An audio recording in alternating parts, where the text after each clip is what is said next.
প্রিয় সাংবাদিক বন্ধুগণ, আসসালামু আলাইকুম। আপনারা সবাই জানেন যে শুধু বাংলাদেশের নয়, গণতান্ত্রিক বিশ্বের একজন অনন্য রাজনীতিবিদ, যিনি গণতন্ত্র প্রতিষ্ঠার জন্য তার সমস্ত জীবন উৎসর্গ করেছেন, সেই মহান নেত্রী, বাংলাদেশের গণতন্ত্রের জন্য সংগ্রাম করা আপসীর নেত্রী, অনন্য সাধারণ ব্যক্তিত্ব সম্পন্ন মহিলা, দূরদৃষ্টি সম্পন্ন, প্রজ্ঞা সম্পন্ন একজন নেত্রী, যিনি বারবার বাংলাদেশের গণতন্ত্রকে উদ্ধার করবার জন্য সংগ্রাম করেছেন, কারাবরণ করেছেন এবং নির্যাতিত হয়েছেন। সেই অসাধারণ নেত্রী দেশনেত্রী বেগম খালেদা জিয়া আর আমাদের মাঝে নেই।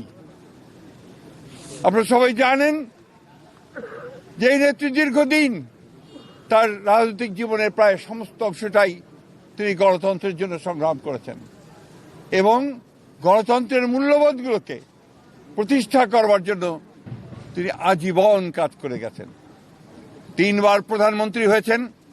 যখন প্রধানমন্ত্রী হয়েছেন তখন গণতন্ত্রকে প্রাতিষ্ঠানিক রূপ দেওয়ার জন্য তিনি কাজ করেছেন, জনগণের উন্নয়নের জন্য কাজ করেছেন।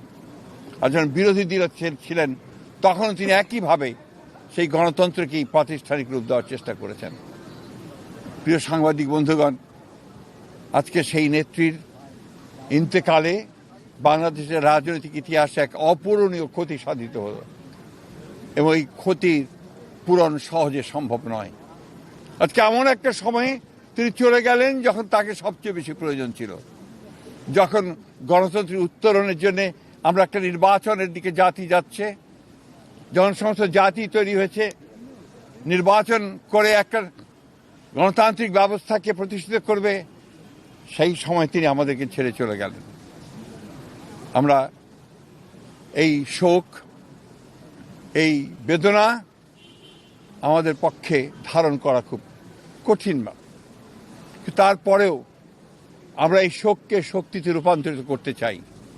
আমরা দেশনেত্রীর নির্দেশিত যে পথ, সেই পথকে অনুসরণ করে বাংলাদেশের গণতন্ত্রকে আমরা একটা প্রাতিষ্ঠানিক রূপ দিতে চাই এবং সেই পথকে লক্ষ্য করে আমরা আগামী নির্বাচনে অত্যন্ত সুষ্ঠু অবাধ নির্বাচন অনুষ্ঠানের মধ্য দিয়ে বাংলাদেশে গণতন্ত্র প্রতিষ্ঠা করতে চাই।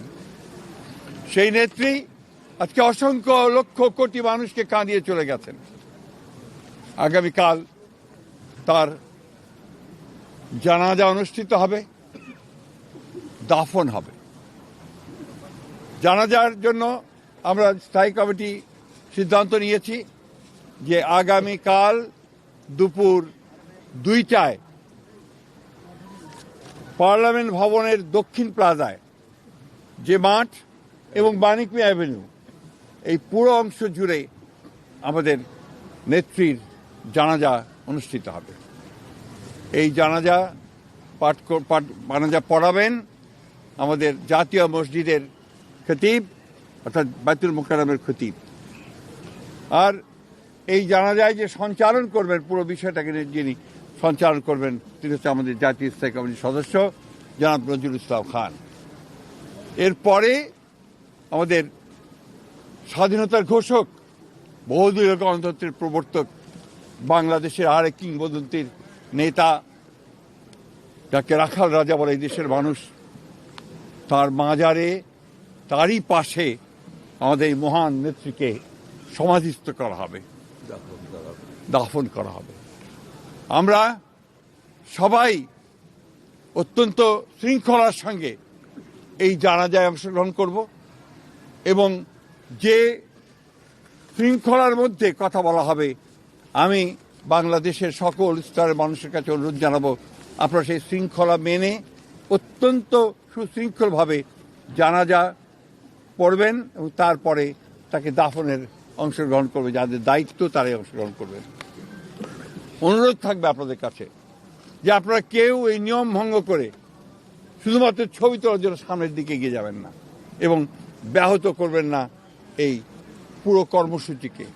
আপনাদের আমরা বিশ্বাস করি দেশনেত্রীর প্রতি আপনাদের যে সম্মান, যে শ্রদ্ধা, সেটাকে অটুট রাখার জন্য আপনারা সেই শৃঙ্খলা রক্ষা করবেন এবং সর্বাত্মকভাবে সহযোগিতা করবেন এই জানাজা এবং দাফন কার্য সুচারুরূপে সমাধা করতে।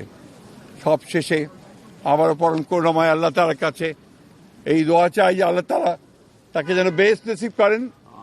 আমাদের ভারপ্রাপ্ত চেয়ারম্যান জনাব তারেক রহমান, তার জ্যেষ্ঠ পুত্র, তাকে যেন তিনি সেই শক্তি দেন যে এই যে দায়িত্ব পালন করবার শক্তি যেন তাকে দেন এবং তার পরিবারকে সেই শক্তি দেন এই শোককে সহ্য করবার জন্য। আসুন আমরা আজকে সবাই এই শোককে শক্তিতে রূপান্তরিত করে বাংলাদেশ জাতীয়তাবাদী দলকে একটা অপ্রতিরোধ দল হিসেবে গড়ে তুলি। বাংলাদেশকে সত্যিকার অর্থেই একটা গণতান্ত্রিক রাষ্ট্র হিসেবে আমরা প্রতিষ্ঠিত করি।